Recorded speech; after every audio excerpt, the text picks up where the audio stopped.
Many young people say we cannot understand what we read. చాలా మంది యవనస్తులు ఏమంటారంటే మేమేం చదువుతున్నామో అది మాకు అర్థం కావటం లేదు అంటారు. It is true.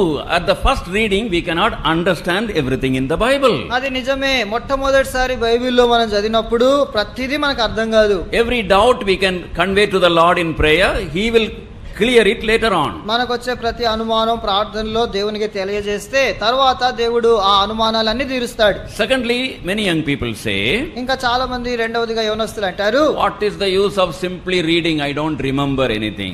ఊరికే చదివితే దాని వలన లాభం ఏంటి, వాక్యం నాకు ఏమి జ్ఞాపకం ఉండటం లేదు అంటారు. Same question a young man asked a preacher. చూడండి, అదే ప్రశ్న ఒక యవనస్తుడు ఒక బోధకుడిని అడిగాడు. Then the preacher said, అప్పుడు బోధకుడు అన్నాడు, suppose you take a bucket with a hole at the bottom. ఒక బకెట్ తీసుకోండి, దాని కింద అన్ని చిల్లులు ఉన్నాయి అనుకోండి. If you pour water, what would happen? దాంట్లో నీళ్లు పోస్తే ఏమవుతుంది? Bucket would be empty. Bucket ఖాళీగా అయిపోతుంది కదా. More water.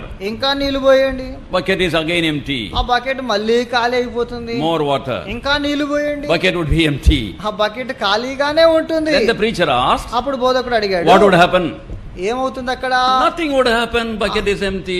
యవనస్తుడు అన్నాడు, ఏమీ జరగదు, బకెట్ ఖాళీగానే ఉంది. And the preacher said, అప్పుడు బోధకుడు అన్నాడు, bucket would be empty, but bucket would be clean. Bucket ఖాళీగానే ఉంటుంది కానీ బకెట్ చాలా శుభ్రంగా ఉంటుంది. Your mind, your thoughts, your attitudes, your purposes, your will be clean if you spend time with God's word. మీ యొక్క మనస్సు, మీ యొక్క తలంపులు, మీ యొక్క క్రియలు, మీ యొక్క ఆలోచనలు ఇవన్నీ కూడా దేవుని వాక్యాన్ని మనం చదువుతా ఉంటే అవన్నీ కూడా పవిత్రంగా శుభ్రంగా ఉంటాయి. Thirdly, Psalm 119 verse 165. కీర్తన 119 165వ వచనం, మూడవ సంగతి అక్కడ మనం చూస్తాం. Yes, brother. నీ ధర్మశాస్త్రమును ప్రేమించు వారికి ఎంతో నెమ్మది గలదు, వారు తూలి తొట్టిల్లుటకు కారణమేమీయూ లేదు. Great peace have they which love thy Lord. నీ ధర్మశాస్త్రమును ప్రేమించు వారికి ఎంతో నెమ్మది గలదు. And then next, fourthly, తర్వాత నాలుగవది 1 John and chapter 1 verse 4. మొదటి యోహాను మొదటి అధ్యాయము 4వ వచనం. These things have I written unto you that your joy may be full. మన సంతోషము పరిపూర్ణమౌటకై మేము ఈ సంగతులను రాయిచున్నాము. So great peace and fullness of joy through God's word. కాబట్టి గొప్ప సమాధానము తర్వాత దేవుని వాక్యము ద్వారా పరిపూర్ణమైన సంతోషము లభిస్తుంది. Fifthly, ఐదవది Psalm 107 verse 20. కీర్తన 107 20వ వచనం. Psalm 107:20. కీర్తన 107 20. ఆయన తన వాక్కును పంపి వారిని బాగు చేసెను, ఆయన వారు పడిన గుంటలో నుండి వారిని విడిపించెను. Healing through God's word. దేవుని వాక్యము ద్వారా స్వస్థత. Many times our hearts are wounded. చాలా సార్లు మన యొక్క హృదయము గాయపరచబడి ఉంటుంది. Wounded by others' behavior, wounded by others' words. వేరే వారి ప్రవర్తన, వేరే వారి మాటల ద్వారా గాయపరచబడి ఉంటుంది. And we are always carrying wounds within ourselves. మనలో ఎల్లప్పుడూ ఈ గాయములు కలిగి మనం ఉంటూ ఉంటాం. But when we read God's word, every wound is healed. అయితే దేవుని వాక్యం మనం చదివినప్పుడు ప్రతి గాయము అది బాగు చేయబడుతుంది. Every fear is gone. ప్రతి భయము తీసివేయబడుతుంది. And we become healthy spiritually. మనము చక్కగా ఆరోగ్యవంతంగా అవుతాం. That is what we find in God's word. కాబట్టి దేవుని వాక్యములో ఆ విషయాన్ని మనం చూస్తున్నాం. Next, there is guidance through God's word. తర్వాత దేవుని యొక్క వాక్యము ద్వారా చక్కని నడిపింపును మనం పొందుతాం. Psalm 119 and verse 105. కీర్తన 119 105వ వచనం. 119 105వ వచనం. నీ వాక్యము నా పాదములకు దీపమును నా త్రోవకు వెలుగునై ఉన్నది. So here we find in our daily walk, practical walk, God's word throws light so that we can walk correctly according to God's will. ఇక్కడ ఏం చూస్తున్నామంటే మన అనుదిన నడకలో మన దినచర్యలన్నిటిలో మనం నడుస్తున్నప్పుడు దేవుని యొక్క వాక్యము అది వెలుగును చూపెట్టేదిగా, దేవుని చిత్తములో మనల్ని నడిచేదిగా చేసేదిగా ఉంటుంది. Few months ago, a boy came to me in Hebron. కొన్ని నెలల క్రితం ఓ పిల్లోడు హెబ్రోన్లో నా దగ్గరకు వచ్చాడు. He said, for 5 days I am praying, no answer. ఆయన చెప్తూ వచ్చాడు, 5 దినాలుగా ప్రార్థిస్తూ వచ్చాను, జవాబు రాలేదు. I am praying to find God's will, whether I have to go to foreign country or not. నేను విదేశాలకు వెళ్ళాలా వెళ్ళకూడదా అని దేవుని చిత్తం కనుక్కోవటానికి ప్రార్థిస్తూ ఉన్నాను. Today is the last day to apply. Apply చేయటానికి ఈ రోజు చివరి దినం. And till God is not speaking. అయినా కానీ ఇప్పటి వరకు దేవుడు మాట్లాడటం లేదు. I asked him one simple question. నేను ఒక చిన్న ప్రశ్న అడిగాను. For the past 4 days you are praying, did you read the Bible this morning? గత 4 దినాలుగా నువ్వు ప్రార్థన చేస్తున్నావు సరే, ఈ రోజు ఉదయం Bible చదివావా? Where is the time to read? I have been praying and praying. ఆయన అంటాడు, సమయం ఎక్కడుంది వాక్యం చదవటానికి? నేను ప్రార్థన చేస్తూ ఉన్నాను. Yesterday did you pray? Yesterday did you read the Bible? నిన్నటి దినాన Bible చదివావా? No, yesterday I didn't read. లేదు, నిన్నటి కూడా చదవలేదు. Day before yesterday? అంతకు ముందు దినం? All these 4 days? ఈ 4 దినాలు? No, I was seriously praying. లేదండి, వాక్యం అస్సలు చదవలేదు. నేను ఎంతగానో ప్రార్థన మాత్రం చేస్తున్నాను. I told him, you take your Bible. అప్పుడు నేను చెప్పాను, నీ బైబిల్ తీసుకో. And go to the Hebron Pandal there. అక్కడ హెబ్రోన్ పండల్కి వెళ్ళు. And you open the Bible. అక్కడ బైబిల్ తెరిచి read your regular portion after prayer. ప్రార్థన చేసి నీ యొక్క ఆ భాగం ఏముందో దిన భాగం అది చదువు. Ask God to speak to you. దేవుణ్ణి నీతో మాట్లాడమని ప్రార్థించు. Then come back to me. అప్పుడు మళ్ళీ నా దగ్గరికి రా అన్నాడు. He came after 1 or 1.5 hours. ఒక గంటన్నర అయినాక మళ్ళీ వచ్చాడు. Bright face. చాలా సంతోషంగా వచ్చాడు. God spoke to me. దేవుడు నాతో మాట్లాడాడు. If you don't read the Bible, how can God speak to you? నీవు బైబిల్ చదవకపోతే దేవుడు నీతో ఎలా మాట్లాడతాడు? And how can light come for your daily walk, showing God's will, God's way? నీవు నడవవలసిన మార్గము దేవుని యొక్క వాక్య ప్రకారంగా, దేవుని చిత్త ప్రకారంగా ఎలా నడవాలో ఎలా తెలుస్తుంది? Many of the confusions you will face in your life when you are young, when you grow middle age and old, is because you neglect God's word. చూడండి, ఈ యొక్క యవన వయసులో, మధ్య వయసులో, పెద్ద అయినాక చాలా కలవరాలు అవన్నీ ఎందుకు వస్తాయంటే దేవుని వాక్యాన్ని చదవటం మనం నిర్లక్ష్యం చేసినందుకు. Seventhly, ఏడవది, faith comes through God's word. విశ్వాసము దేవుని వాక్యము ద్వారా వస్తుంది. Romans 10:17. రోమీలకు రాసిన పత్రిక 10వ అధ్యాయము 17వ వచనం. Romans 10:17. రోమా 10:17. కాగా వినుట వలన విశ్వాసము కలుగును, వినుట క్రీస్తును గూర్చిన మాట వలన కలుగును. Don't simply say, Lord, give me faith, give me faith, give me faith. You will not get faith unless you give time for God's word. చూడండి, ప్రభువా నాకు విశ్వాసం ఇవ్వు అని ప్రార్థన చేస్తూ ఉంటే విశ్వాసం రాదు. దేవుని వాక్యం కొరకు సమయం ఇస్తే గాని విశ్వాసం కలగదు. Eighthly, spiritual provision, spiritual food is God's word. చూడండి, 8వదిగా ఆత్మీయమైన ఆహారము, ఆత్మీయమైన సదుపాయము దేవుని యొక్క వాక్యం. Book of Job 23:12. యోబు గ్రంథము 23:12. 23:12.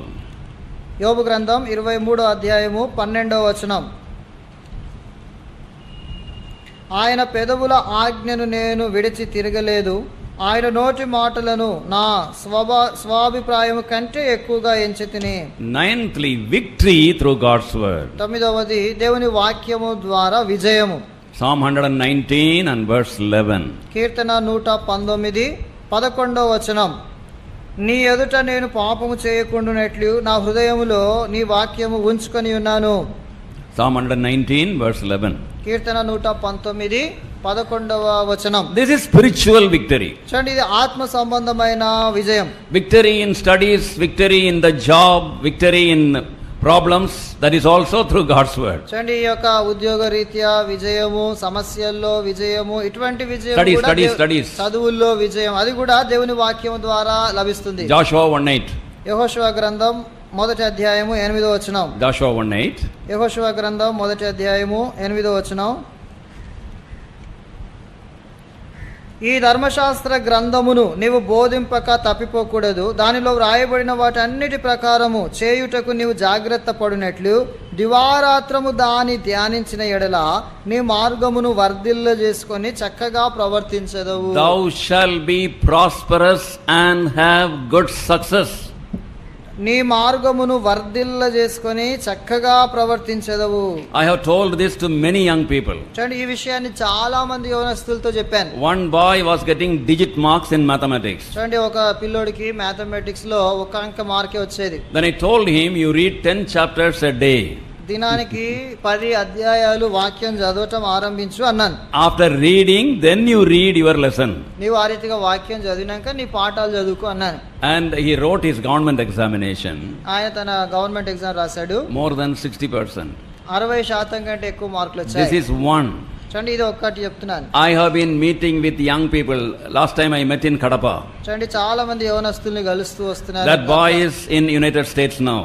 కడపలో క్రితం సారి కలుసుకున్నాను. ఆ పిల్లోడు ఇప్పుడు యునైటెడ్ స్టేట్స్ లో ఉన్నాడు. He said, because you said read 10 chapters and every day I read it, God has blessed me, brought me to this state. మీరు నాకు చెప్పారు కదా ప్రతిదినం 10 అధ్యాయాలు చదువుమని, ఆ రీతిగా చేస్తూ వచ్చాను కాబట్టి దేవుడు నన్ను ఈ స్థితికి తెచ్చాడు అన్నాడు. It is not magic.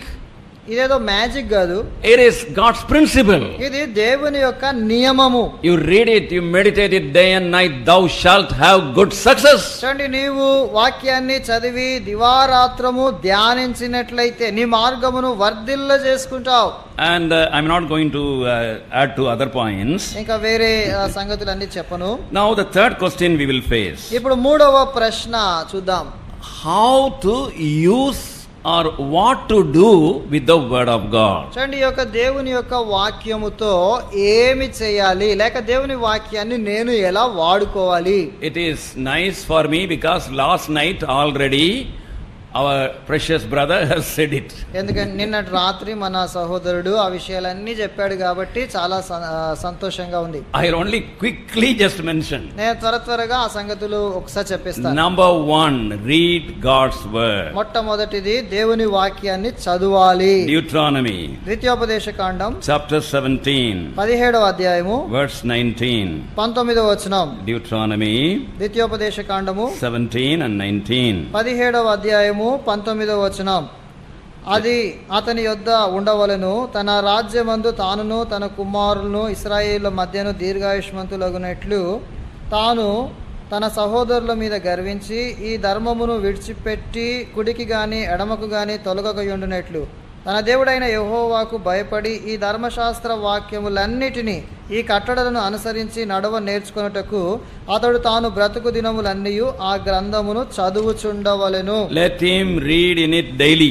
అతడు ప్రతి దినము ఆ గ్రంథమును చదువుచుండవలెను. A king, a busy person in the country was commanded by God to read God's word daily. చూడండి రాజు దేశములో తీరిక లేనటువంటి వ్యక్తి ప్రతిదినం దేవుని వాక్యం చదవాలి అని ఆజ్ఞాపించబడుతున్నాడు. Not simply reading it. ఏదో మామూలుగా అంటే చదవటం కాదు. Reading it with the desire to obey it. దానికి లోబడాలి అన్నటువంటి ఆశతో చదవాలి. That's what we find in Ezra chapter 7 verse 10. Ezra గ్రంథం 7వ అధ్యాయం 10వ వచనంలో ఆ విషయాన్ని మనం చూస్తాం. To seek the law of the Lord and to do it. యెహోవా ధర్మశాస్త్రమును విచారించి దాని ప్రకారం చేయాలి. So there should be the reading of God's word. కాబట్టి దేవుని యొక్క వాక్యమును చదువుటది. As we saw yesterday, నిన్నటి దినాన మనం చూసినట్లుగా morning devotion 1 chapter. ఉదయకాలము ధ్యానములో మౌన ధ్యాన సమయంలో ఒక అధ్యాయం. During the day, దినం అంతటిలో fix a quota. మనకు ఒక కోట అని పెట్టుకోవాలి. I will read 10 chapters daily. ప్రతి దినం నేను 10 అధ్యాయాలు చదువుతాను. I will read 20 chapters daily. ప్రతి దినం 20 అధ్యాయాలు చదువుతాను. Don't get up and run away. ఇంకా లేచి వెళ్ళిపోకండి. How is it possible? This fellow, mad fellow, is telling 20 chapters a day. Is it possible? Or so much of college lessons and so much of project work, so many things. What is this? ఇది ఎలా సాధ్యం అవుతుంది? ఈయన ఏంటి ఇలా చెప్పేస్తున్నాడు? 10 అధ్యాయాలు 20 అధ్యాయాలు అంటున్నాడు. మాకు చదువులు లేవా? మా ప్రాజెక్ట్ వర్క్, మా హోమ్ వర్క్, మా అసైన్మెంట్లు ఇది ఎలా కుదురుతుందో అనుకోకండి. I have talked to people like you in various places. వేరు స్థలాల్లో మీ వల్లే నేను కూడా మాట్లాడినండి. A scientist who came from America. America నుండి ఒక శాస్త్రవేత్త వచ్చాడు. One of the best scientists. చాలా మంచి శాస్త్రవేత్త. He has a quota. ఆయనకు కోట ఉంది. So these are all lame excuses. చూడండి మనము చెప్పేవి అన్ని కూడా కుంటి సాకులు. At least start giving 10 chapters a day. కనీసం ప్రతిదినం 10 అధ్యాయాలను చదవటం ఆరంభించాలి. You can carry a Bible. బైబిల్ని వెంట తీసుకెళ్ళాలి. Or a New Testament. క్రొత్త నిబంధననైనా తీసుకెళ్ళాలి. Standing in the bus stop. Bus stop లో నిలబడి, standing in the క్యూలో నిలబడ్డప్పుడు, sitting somewhere, ఎక్కడో కూర్చున్నప్పుడు, and the lunch interval time, lunch interval సమయంలో you just say a small prayer, start reading. ఒక చిన్న ప్రార్థించి చదవటం ఆరంభించొచ్చు. And in the home also you kneel down and start reading. ఇంట్లో కూడా మోకరించి చదవచ్చు. The best posture to read the word of God is kneeling. చూడండి వాక్యం చదవటానికి శ్రేష్టమైన పద్ధతి ఏంటంటే మోకరించి చదవటం. At home. ఇంట్లో. Otherwise also you read. వేరే పద్ధతుల్లో కూడా చదవచ్చు. But have a fixed quota. అయితే ప్రతిదినం ఇంత చదువుతాను అనే ఒక కోట ఉండాలి. Watchman he had it. సోదరుడు వాచ్మెన్ నీ గారు కోటా కలిగి ఉన్నారు. And Brother Bhakt Singh read the Bible more than 100 times in his lifetime. సోదరుడు భక్త్ సింగ్ గారు తన జీవిత కాలంలో 100 సార్లు కంటే ఎక్కువ సార్లు బైబిల్ చదివారు. Brother Moody read more than 100 times. So DL moody గారు ఆయన కూడా 100 కంటే ఎక్కువ చదివారు. And Brother George Muller read it more than 200 times. George Muller గారు 200 కంటే ఎక్కువ సార్లు చదివారు. They all had their many ministries, many responsibilities. చూడండి వీళ్ళందరూ కూడా ఎంతో పరిచర్య, ఎంతో ఎక్కువైన బాధ్యతలు కలిగిన వారు. And even people in worldly job. ఈ లోక సంబంధంగా ఉద్యోగాల్లో ఉన్నటువంటి వారు కూడా. In Madras city there was a sister. Madras పట్టణంలో ఒక సహోదరి ఉండింది. And in her death her sons told she finished the Bible more than 100 times. చూడండి ఆమె చనిపోయినప్పుడు ఆమె కుమారులు చెప్తూ వచ్చారు ఆమె తన జీవితంలో 100 సార్లు కంటే ఎక్కువగా బైబిల్ చదివింది. Blessed family. ఆ కుటుంబం ఎంతో దీవించబడింది. Richly blessed spiritually, materially. చూడండి ఆత్మీయంగా అలాగే వస్తురూపకంగా ఎంతగానో దీవించబడ్డారు. And she read 100 times with all her home responsibilities. ఆమె తన ఇంట్లో తనకున్న బాధ్యతలన్నీ కలిగి ఉంటూ 100 సార్లు కంటే ఎక్కువ బైబిల్ చదివింది. Make a decision today. కాబట్టి ఇది తీర్మానం చేసుకోండి. And if you read 10 chapters a day, దినానికి 10 అధ్యాయాలు చదివితే, and if you don't leave any day, ఏ దినము వదిలిపెట్టకుండా చదివితే 32 years it will take to finish the Bible 100 times. Bible గ్రంథాన్ని 100 సార్లు ముగించటానికి నీకు 32 సంవత్సరాలు పడుతుంది. Won't you like it if the Lord's coming tarries that you would say I have finished this 100 times in your lifetime sometime? చూడండి ప్రభు రాకడ ఆలస్యం అవుతే నీవు బ్రతికి ఉంటే అప్పుడు నీవు నీ జీవితంలో చెప్పొచ్చు నేను బైబిల్ గ్రంథాన్ని 100 సార్లు చదివినాను అని. If you are a regular Bible reader, your presence will mean so much comfort to others. Your word will be with power and comfort. నీవు క్రమంగా బైబిల్ చదివితే నీవు ప్రజల దగ్గరికి పోయినప్పుడు నీవు వాళ్ళ దగ్గర ఉన్నప్పుడు వాళ్ళకి ఎంతో ఆదరణ సంతోషాన్ని ఇస్తుంది. నీవు మాట్లాడే మాటలు కూడా అవి ఎంతో ఆదరణనిచ్చేవిగా ఎంతో శక్తి గలవిగా ఉంటాయి. We are spiritually poverty stricken because we neglected God's word. Let us ask forgiveness. Start it from today. దేవుని వాక్యాన్ని నిర్లక్ష్యం చేశాం కాబట్టి ఆత్మీయ పేదరికంలో మనం ఉంటున్నాం కాబట్టి క్షమించమని ప్రభువుని అడిగి ఈ దినం ఆరంభిద్దాం. I want to tell you something which happened in my life. నా జీవితంలో జరిగిన సంఘటన చెప్పాలని కోరుతున్నాను. I went as a missionary to Assam when I was a young man. నేను యవనస్తుడిగా ఉన్నప్పుడు అస్సాంకి మిషనరీగా వెళ్ళాను. To preach the gospel in the Mizo Hills. అక్కడ మిజో హిల్స్ లో సువార్త ప్రకటించాలి అని వెళ్ళాను. And then I was there for 1.5 years. అక్కడ 1.5 సంవత్సరాలు ఉన్నాను. Not even one soul was born again. ఒక్కరు కూడా అక్కడ తిరిగి జన్మించలేదు. I started learning the language. నేను ఆ భాష నేర్చుకోవటం ఆరంభించాను. I was very much disgusted. నేను ఎంతగానో నిరాశలో ఉన్నాను. What type of people these people? ఈ ప్రజలు ఎటువంటి వారబ్బా? Gospel hardened people. ఈ యొక్క సువార్త అంటే ఇష్టపడరు. And they are not listening to God, obeying God. దేవుని మాటలు వినరు, లోబడరు. And it happened I met a small girl. అప్పుడు young girl. ఒక యవనస్తురాలైన ఒక అమ్మాయిని కలవటం జరిగింది. I asked her a question. ఆమెను ప్రశ్న అడిగాను. By the time I learned the language. అప్పటికే నేను ఆ భాష నేర్చుకున్నాను. Are you born again? నీవు తిరిగి జన్మించావా? Yes. ఆమె అవును అనింది. And did you read the Bible today? ఈ దినం బైబిల్ చదివావా? No. లేదు. Very stylishly, no. చాలా స్టైల్ గా చెప్పింది. నో అని చెప్పింది. Yesterday? నిన్నటి దినం? No. నో అని చెప్పింది. The previous day? అంతకు ముందు దినం? No. No. Throughout this week? వారమంతా? No. No no no no no అన్ని. Then I became very angry. నాకు చాలా కోపం వచ్చింది. There was a man called Evan Robert. Evan Roberts అని ఒక ఆయన ఉన్నాడు. Wherever he went, he took the Bible. ఆయన ఎక్కడికి పోతే అక్కడ బైబిల్ పట్టుకొని Even if he had 5 minutes, he would open the Bible, sit on some piece of rock or something and read the Bible. ఆయనకు 5 నిమిషాలు సమయం దొరికితే ఒక రాయి బండ మీద ఎక్కడైనా కూర్చొని ఆ Bible చదివేవాడు. People looking at his face were born again. ఆయన ముఖాన్ని చూచే ప్రజలు వెంటనే తిరిగి జన్మించేవారు. Then immediately she said, ఆమె వెంటనే అనింది, "Sir, looking at your face, nobody is born again." అయ్యా నీ ముఖము చూస్తే ఎవ్వరు తిరిగి జన్మించరు అనింది. Immediately I realized. వెంటనే నేను గ్రహించాను how I was reading the Bible. నేను ఎలా బైబిల్ చదువుతున్నాను. Morning get up very late. ఉదయకాలం ఆలస్యంగా లేవటం. Evangelist, missionary. మిషనరీని కదా, ఎవాంజలిస్ట్ ని కదా. And then I used to open the book of Psalm. కీర్తన గ్రంథం తెరవటం. No, this is big Psalm. ఇది చాలా పెద్ద కీర్తన అండి. Psalm 117. కీర్తన 117 అయితే Yes, I will read it this morning. ఇది చాలా చిన్నగా ఉంది, ఈ రోజు ఇది చదువుకుంటాను చాలు. Close it. మూసేసి pray, ప్రార్థన చేసి drink tea, టీ తాగి, and think about the mosquito, think about the climate, and think about so many things, blame everything. చూడండి బయట దోమలు, తర్వాత వాతావరణం, వీటన్నిటిని గురించి ఆలోచించి అన్నిటిని నిందించటం. Not even 2-3 minutes reading the Bible. Bible చదవటం అయితే 2-3 నిమిషాల కంటే ఎక్కువ కాదు. So the Lord spoke to me through that girl. ఆ అమ్మాయి ద్వారా దేవుడు నాతో మాట్లాడాడు. Looking at your face, nobody is born again. నీ ముఖాన్ని చూసి ఎవ్వరు తిరిగి జన్మించడం లేదు. That means I didn't give time for God's word. అంటే నేను దేవుని వాక్యానికి సమయం ఇవ్వటం లేదు. From that day, every evening, not only morning, every evening I opened the Bible upon my knees till the sun set. I was reading, I was broken, I was weeping.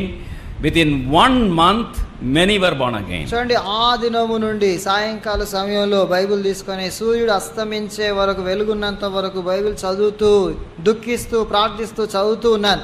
ఆ కొద్ది దినాలు, 1 నెలలో చాలా మంది తిరిగి జన్మించారు. I confess to God that I was the one hindering God's blessing for those people. అప్పుడు దేవుని ఎదుట నేను ఒప్పుకుంటూ వచ్చాను, దేవుని ప్రజలకి ఆశీర్వాదం రాకుండా అడ్డంగా ఉన్నది నేనే అని ఒప్పుకుంటూ వచ్చాను. After that, 3 great revivals broke out throughout the mountain range. ఆ యొక్క పర్వత ప్రాంతంలో 3 great revivals.